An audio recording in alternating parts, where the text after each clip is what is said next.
విశాఖ ఆంధ్ర యూనివర్సిటీని కూటమి నేతలు సందర్శించారు. వీసీ ప్రసాద్ రెడ్డి రాజీనామాతో ఒక్కసారిగా రాజకీయం వేడెక్కింది. వర్సిటీకి కూటమి నేతలు గంట అలాగే సీఎం రమేష్ వంశీకృష్ణ వెళ్లారు. ప్రసాద్ రెడ్డి రాజీనామా చేసినా వదిలే ప్రసక్తి లేదంటూ వార్నింగ్ ఇచ్చారు. వర్సిటీ నుంచే వైసీపీకి డబ్బులు పంపించాడంటున్నారు సీఎం రమేష్. అతను చేసిన ప్రతి దానికి లెక్క ఉందని, అన్ని లెక్కలు తెలుస్తామంటున్నారు సీఎం రమేష్. ఇక ఆంధ్ర వర్సిటీలో 100 కోట్ల స్కామ్ జరిగిందంటూ గంటా శ్రీనివాసరావు ఆరోపించారు.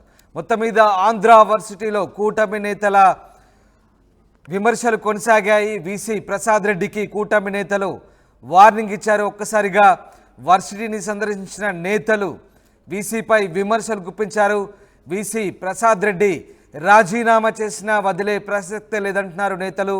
వీసీ ప్రసాద్ రెడ్డి రాజీనామాతో ఒక్కసారిగా అక్కడ రాజకీయం వేడెక్కింది. కూటమి నేతలు గంటా శ్రీనివాసరావు, సీఎం రమేష్తో పాటు వంశీకృష్ణ వెళ్లారు. ప్రసాద్ రెడ్డి రాజీనామా చేసిన ఆయన్ను వదిలే ప్రసక్తి లేదంటూ హెచ్చరించిన పరిస్థితి కనబడతా ఉంది. వైసీపీకి వర్సిటీ నుంచి వీసీ డబ్బులు పంపించారంటూ నేతలు ఆరోపించారు. ముఖ్యంగా బీజేపీ నేత సీఎం రమేష్ అతను చేసిన ప్రతి దానికి లెక్కలు తీస్తామంటున్నారు. మరోవైపు ఆంధ్ర వర్సిటీలో 100 కోట్ల స్కామ్ జరిగిందని, ఇదంతా కూడా ఆయనతో రికవరీ చేస్తామంటున్నారు గంట. మొత్తం మీద వీసీ వైసీపీ ఏజెంట్లా వ్యవహరించారని, ఆయన అవినీతిని వదిలే ప్రసక్తి లేదంటున్నారు కూటమి నేతలు. ఒక్కసారిగా వర్సిటీ సందర్శనలో భాగంగా కూటమి నేతలు ఆయనపై విమర్శలు గుప్పించారు, స్పందించారు. ఏం మాట్లాడారు చూద్దాం. విశ్వవిద్యాలయాలు అనేవి ఒక దేవాలయాలతో సమానం. నేను గతంలో 2014-19 హెచ్ఆర్డి మినిస్టర్గా దాదాపు రాష్ట్రంలోని అన్ని యూనివర్సిటీలకు కూడా చాలామంది వైస్ ఛాన్సలర్లను అపాయింట్మెంట్ చేసే అవకాశం ఆ రోజు ప్రభుత్వంలో మాకు కలిగింది.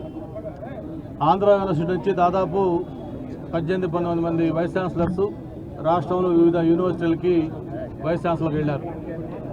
మరి ఇప్పుడు దాకా కూడా ఎక్కడా లేని విధంగా ఒక వైస్ ఛాన్సలర్ అంటే ఎలా ఉండకూడదో మరి ఆంధ్ర యూనివర్సిటీలో మరి ఈ వైఎస్ఆర్ ప్రభుత్వం వచ్చిన 5 ఏళ్లలో కూడా ఈ ప్రభుత్వం మొత్తం ఇట్లా చూపించింది మనకి. ఇప్పుడే మనం చూస్తూ ఉన్నాం. ఎవరైనా యూనివర్సిటీ గతంలో రిజిస్టర్ ఆఫీస్కి, ఛాన్సలర్ ఆఫీస్కి వస్తే శుభ్రంగా కారు ఇట్లా వచ్చి ఇక్కడ దిగి లోపలికి వెళ్ళి అధికారులు కూడా కలిసేవాళ్ళం. అటువంటిది ప్రత్యేకంగా ఒక కంచె. ఈ కంచె కూడా ఎలా ఉందంటే ఏదో రాజమండ్రి సెంట్రల్ జైలు లేకపోతే ఇక్కడ మన దగ్గర ఉన్న ఈ సెంట్రల్ జైల్స్ ఇటువంటి వాటిల్లో ఖైదీలను కలవాలంటే వెళ్ళాలంటే ఏ విధంగా గేట్లు దాటుకు వెళ్ళాలో అలాంటి ఒక కంచెలు ఏర్పాటు చేశారు. మామూలుగా అయితే విశ్వవిద్యాలయాలకు ఇటువంటి అవసరం లేదు. మేము ముందు వైస్ ఛాన్సలరు నిన్న రిజైన్ చేసిన తర్వాత ఇప్పుడు ఇన్ఛార్జి రిజిస్ట్రార్ అందరూ వచ్చారు. కొత్త వైస్ ఛాన్సలర్ త్వరలో వస్తారు.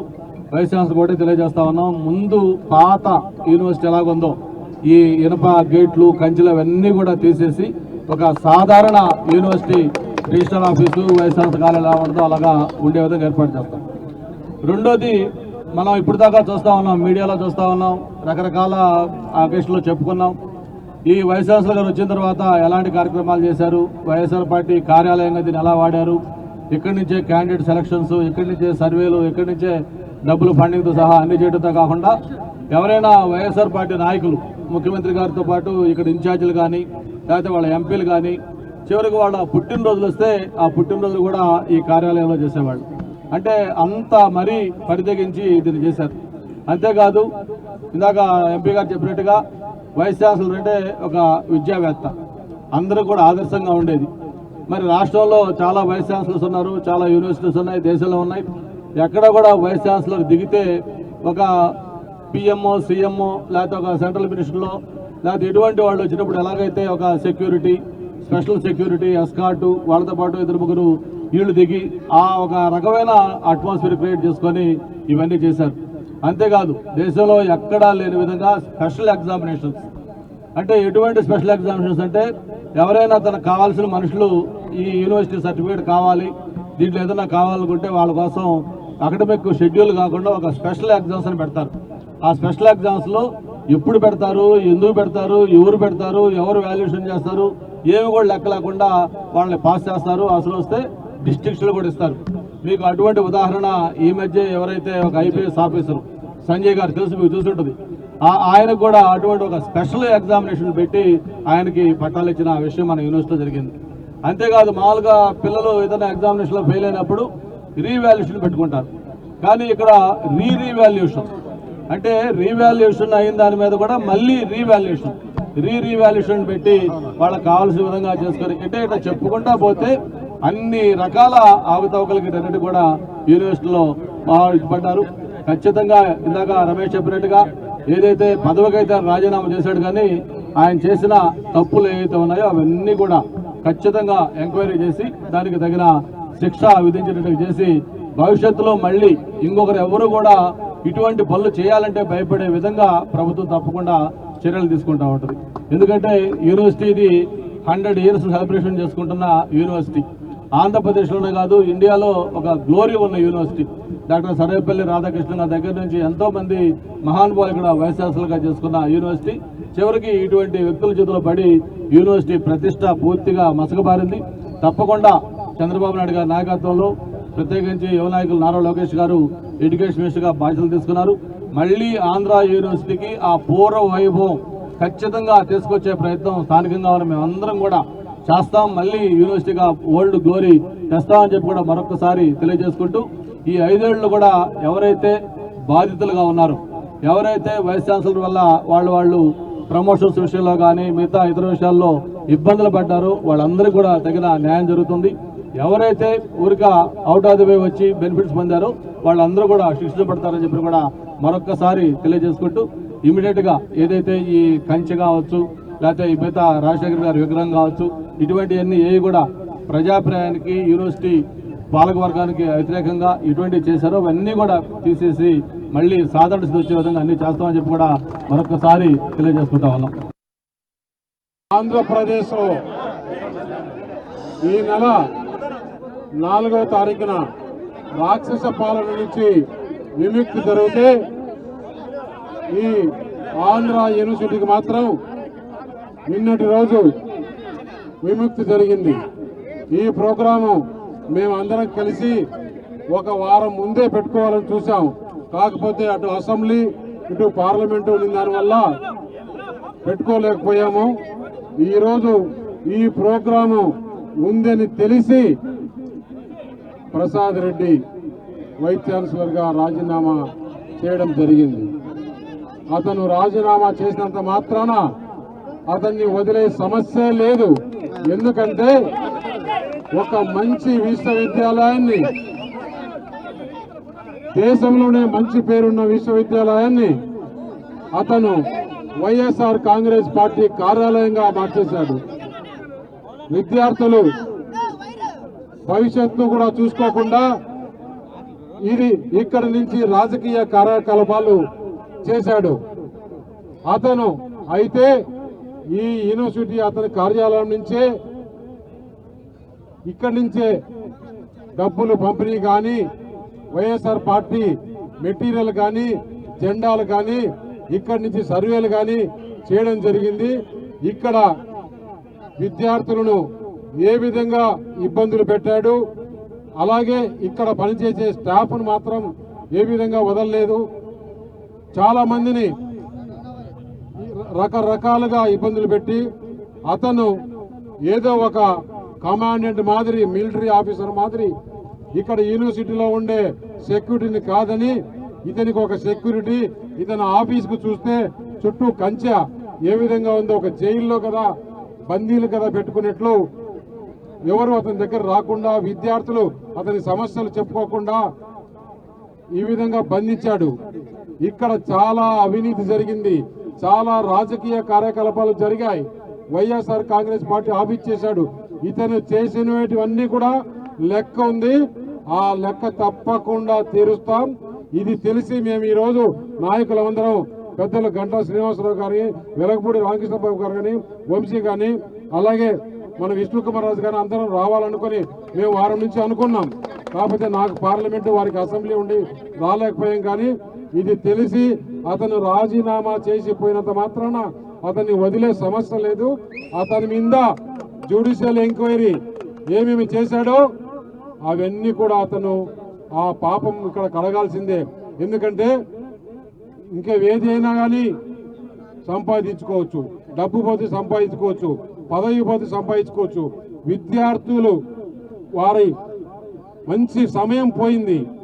ఇక్కడ మంచి భారతదేశంలోనే మంచి పేరున్న యూనివర్సిటీలో ఈ రోజు ఇట్లా చేసినాడంటే ఏ యూనివర్సిటీలో కూడా ఇలా జరగకూడదనే ఉద్దేశంతో, ఎందుకంటే విశ్వవిద్యాలయాల్లో రాజకీయాలు ఉండకూడదు.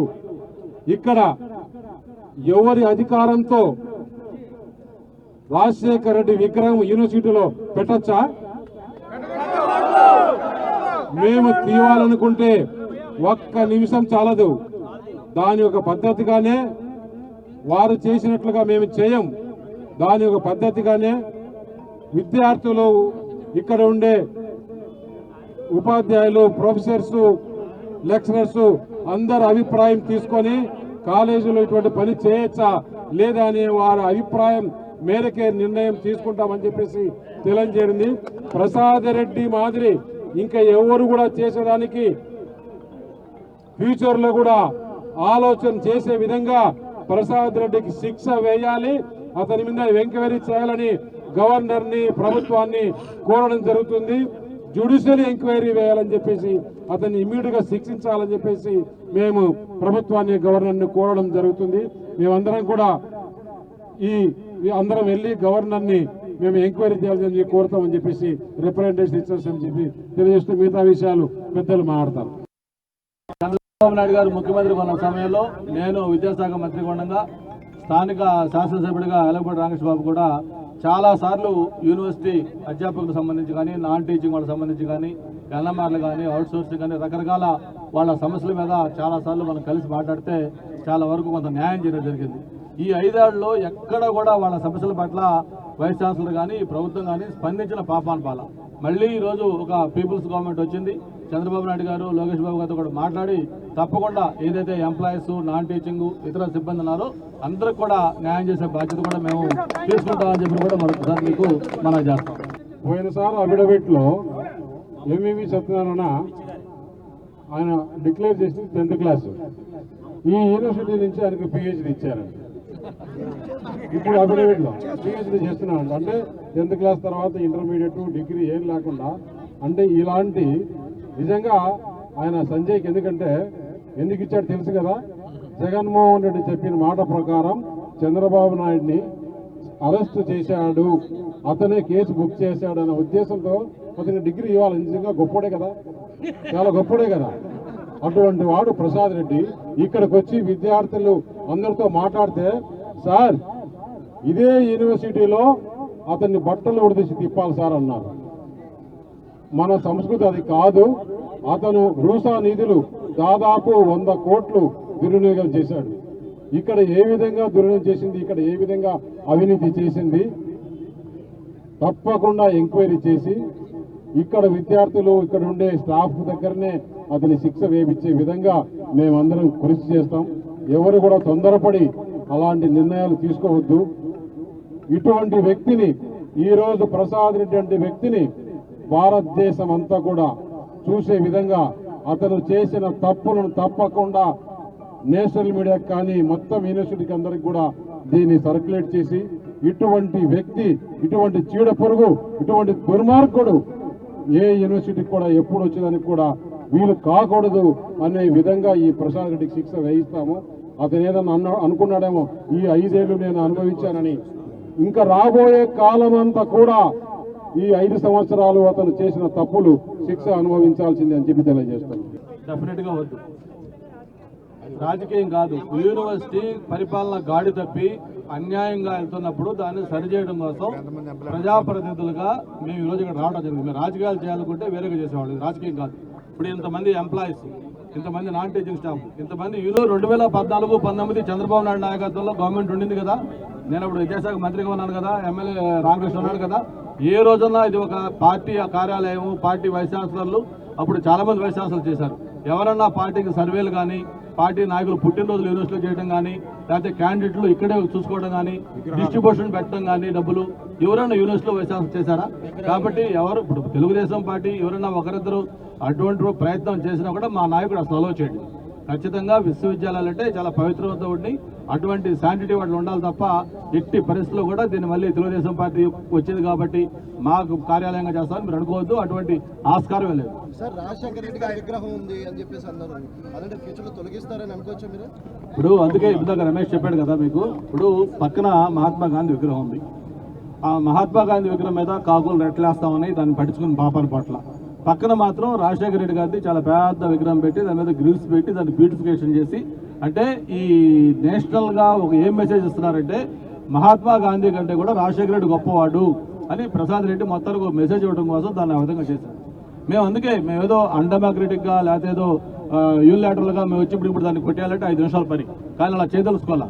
అందరం కలిసి ఒక ప్రజాభిప్రాయం తీసుకుందాం, యూనివర్సిటీ స్టాఫ్ అభిప్రాయం తీసుకుంటాం, ఆ పాలక మండలి అభిప్రాయం తీసుకుంటాం, అందరితో మాట్లాడతాం. ఒక డెమోక్రటిక్ వేలో యూనివర్సిటీకి ఏది అవసరం ఏది చేయాలని దాని నిర్ణయాలు తీసుకుంటాం. మేము కూడా వాళ్ళలాగా చేస్తే వాళ్ళు మాకు తేడా ఉంది.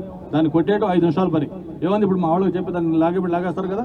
చాలా చోట్ల మన ఫిల్మ్ క్లబ్కి వెళ్ళాము, చూస్తే అక్కడ దానికి ఫిల్మ్ నగర్ క్లబ్కు వైఎస్ఆర్ సంబంధం ఏంటి, దానికి వైఎస్ఆర్ లాన్స్ అయి పెట్టున్నారు.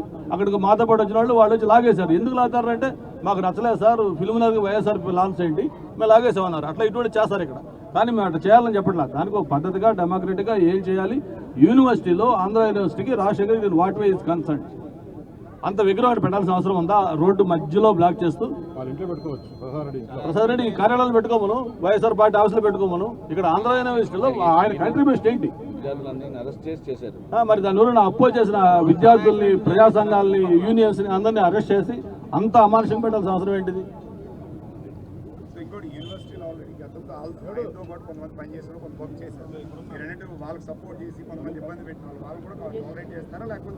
అదే నేను ఇందాక చెప్పింది మీకు, ఎవరైతే ఈ 5 ఏళ్ల పరిపాలనలో అన్యాయానికి గురయ్యారో నష్టపోయారో వాళ్ళందరికీ న్యాయం చేయటం, అలాగే అవుట్ ఆఫ్ ది వే ఎవరైతే బెనిఫిట్ పొంది ఎవరైతే ఎక్స్ట్రా పవర్స్ ఉపయోగించి రద్దు చేశారో వాళ్ళని పనిష్ చేయటం, ఈ 2 జరుగుతుంది.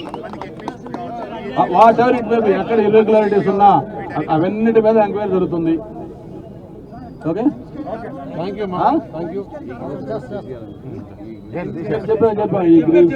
ముందే చెప్పాను.